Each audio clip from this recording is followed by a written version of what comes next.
नमस्कार। इस समय हम मौजूद हैं श्रीनगर में डल झील के किनारे पर और मेरे पीछे आप देख सकते हैं हारी पर्वत जो कि माँ शारिका का धाम है। माँ शारिका श्रीनगर शहर की अधिष्ठात्री देवी है और हमारे साथ यहाँ पर बातचीत करने के लिए जुड़ चुकी हैं एक खास मेहमान इल्तिजा मुफ्ती जो कि इस बार जम्मू कश्मीर के चुनावी रण में है।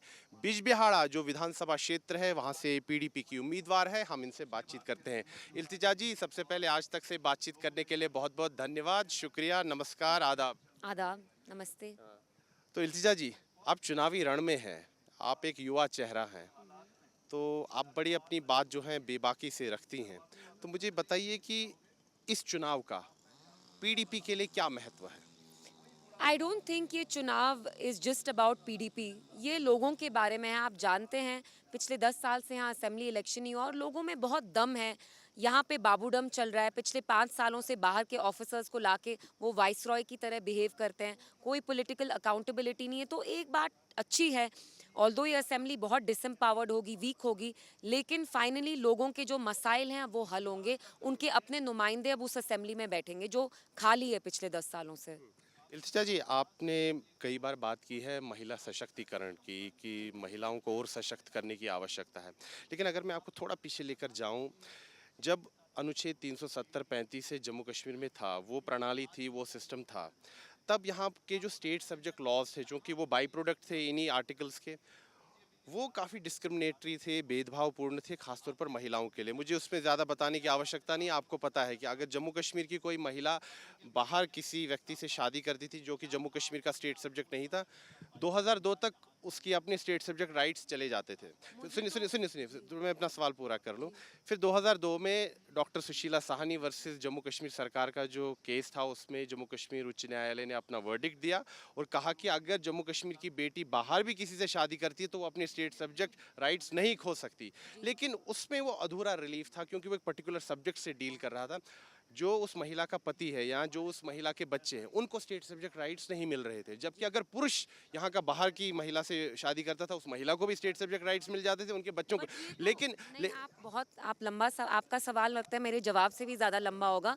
ये आप गलत बोल रहे हैं। मुझे लगता है जो जम्मू कश्मीर में जो औरतें हैं, अगर आप उनकी लिटरेसी लेवल देखें, जितना हमने उनको एम्पावर किया कोई नहीं।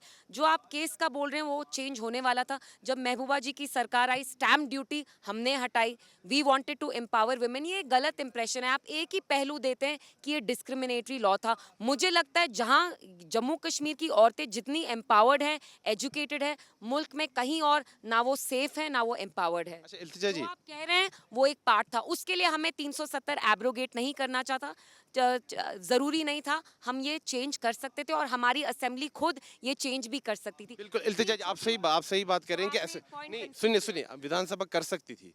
जी। फिर 2002 में नेशनल कॉन्फ्रेंस की सरकार थी, उन्होंने हाई कोर्ट के जजमेंट के खिलाफ वो वो सुप्रीम ये कोर्ट गए। सब उनसे फिर लीजिए। जब आपकी सरकार आई, कांग्रेस और पीडीपी की सरकार आई, मुफ्ती साहब मुख्यमंत्री बने, जी। आप लोगों ने तो बिल लेकर आ गए असेंबली में कि जो हाई कोर्ट का ऑर्डर था उसको नलीफाई कर दिया जाए। आप लोगों ने तो बिल लेकर आ गए। देखिए हमारी आप मानते हैं गलती थी वो? नहीं, हमने कोई गलती नहीं की। हमारी सरकार 3 साल रही और मुफ्ती साहब का जहां तक ताल्लुक था, he spoke about empowering women as much as you empower a man. मैं उनकी फैमिली की हूँ, मैं इतनी वेल एजुकेटेड क्यों? क्योंकि मुझे सेम अपॉर्चुनिटी मिली। तो मुझे अच्छा नहीं लगा जैसा आप ये सवाल फ्रेम कर रहे हैं। अगर हमें ज़्यादा वक्त मिला होता, we would have change that as well. But ये थोड़ा सा फ्लॉ था। डज नॉट मीन कि आप आर्टिकल 370 एब्रोगेट करते। Article 370 empowered everybody, every resident of Jammu Kashmir, whether it was a man, whether it was a woman, whether it was a Gujar, a Muslim, Pandit, everybody. आप देखिए कितनी अच्छा इल्तिजा dissatisfaction जी, है। अब ये जो विधानसभा के चुनाव यहाँ होने जा रहे हैं, देखिए हमें याद है कि राहुल गांधी भारत जोड़ो यात्रा के तहत श्रीनगर भी आए थे, आप लोग भी चले थे उनके साथ, आपकी माता जी भी चली थी। बिल्कुल, मैं भी चली थी। लेकिन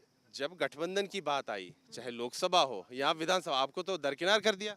तो आपको हम इतने पेटी लगते हैं? हमने तो राहुल जी में एक उम्मीद की किरण देखी है, देखी थी नहीं, देखी है। एंड इंशाल्लाह I am confident that he'll be the next prime minister of मन this में country। पीड़ा है कि आपको अलग रखा गया। कुछ नहीं है। देखिए उनकी तो आपस में जुगलबंदी नहीं हो रही, वो तो आपस में लड़ाई कर रहे हैं। प्रॉक्सी कैंडिडेट सुनने की हैं, तो हमें क्यों बुरा लगे?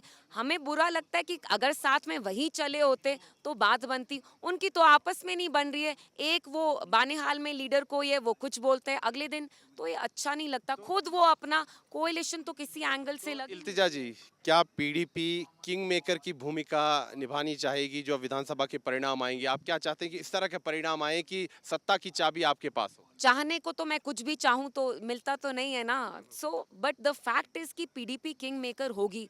आप खुद देख रहे हैं यहाँ जो हवा है वो किसी भी एक पॉलिटिकल पार्टी के लिए नहीं है, किसी के लिए भी वेव नहीं है। एंड में फ्रैक्चर्ड मैंडेट होगा और फ्रैक्चर्ड मैंडेट में नॉन बीजेपी गवर्नमेंट बनेगी। और जो लास्ट की कुछ सीट्स होंगी वो कौन पार्टी देती है, किसको सपोर्ट करती है, वो पीडीपी ही होगी। हम ही डिसाइड करेंगे कि सरकार कैसे बनेगी और कब बनेगी। क्या इल्तिजा मुफ्ती मुख्यमंत्री बनना चाहेंगी अगर ऐसा अवसर मिलता है, ऐसे परिणाम आते हैं? बिल्कुल नहीं, क्योंकि आप देखिए जो जम्मू कश्मीर के अगले चीफ मिनिस्टर होंगे वो म्यूनिसिपैलिटी की मेयर जैसे ही होंगे, और मैं इतनी छोटी हूँ। इंशाल्लाह मेरी political journey is more than being CM. मैं अभी लोगों को एक उम्मीद की किरण देना चाहती हूँ। मैं यहाँ अपनी दाल पकाने नहीं आई हूँ। मैंने बहुत चीफ मिनिस्टर्स देखे हैं अपनी फैमिली में भी। इतना कुछ मतलब होता नहीं है। जब आपके पास वैसा मैंडेट हो, जब लोगों का प्यार हो, इज्जत हो, तब आप चीफ मिनिस्टर बनिए। अभी मैं बच्ची हूँ पॉलिटिक्स में। मेरा अभी सफ़र आगे बहुत लंबा है। मेरी लड़ाई कुर्सी के लिए नहीं है। अच्छा, अगर आप चुनकर आती हैं, क्या आपकी प्राथमिकताएं रहेंगी खासतौर पर विस्थापित कश्मीरी पंडितों कि की? मैं एक रे उम्मीद की किरण लाऊं, पॉजिटिविटी लाऊं, मैं सबके लिए काम करूं। वो पंडित हो, मेरे पंडित भाई हो, मुसलमान भाई हो, मुसलमान बहन हो, सिख, बुद्धिस्ट, सबको मैं एक उम्मीद की किरण दूं, एक पॉजिटिव पॉलिटिक्स करूं, नफरत की सियासत नहीं करूं, डिवाइडर इन चीफ नहीं बनूं। उमर अब्दुल्ला साहब से आपकी बातचीत होती है कभी? क्या चुनाव के बाद कुछ तालमेल हो सकता है पोस्ट-पोल अलायंस की? वो जो लगता है आपको कि पॉसिबिलिटी है, अभी भी दरवाजे खिड़की खुले हैं? मैं एक उम्मीदवार हूँ, मैं पीडीपी प्रेसिडेंट नहीं हूँ। ये सवाल आप महबूबा जी से पूछेगा, ये सारी चीज़ें वो तय करेंगी। इल्तिजा जी क्या चाहती हैं कि अगर ऐसी स्थिति बनती है कि वर्डिक्ट आता है, मतलब त्रिशंकु स्थिति बनती है, एक फ्रैक्चर्ड वर्डिक्ट आता है, और अगर आप किंग मेकर की भूमिका में हो, सत्ता की चाबी आपके पास हो, क्या उमर अब्दुल्ला के साथ आप बैठेंगे, बातचीत करेंगे? गाँव बसा नहीं, लुटेरे वाले आ गए। मैं फिर से बोलूँगी, मुर्गी ने अभी अंडा दिया ही नहीं है, आप लोग अंडे लेने आ गए। अभी तो हमारी प्रक्रिया चल रही है, कैंपेन चल रहा है।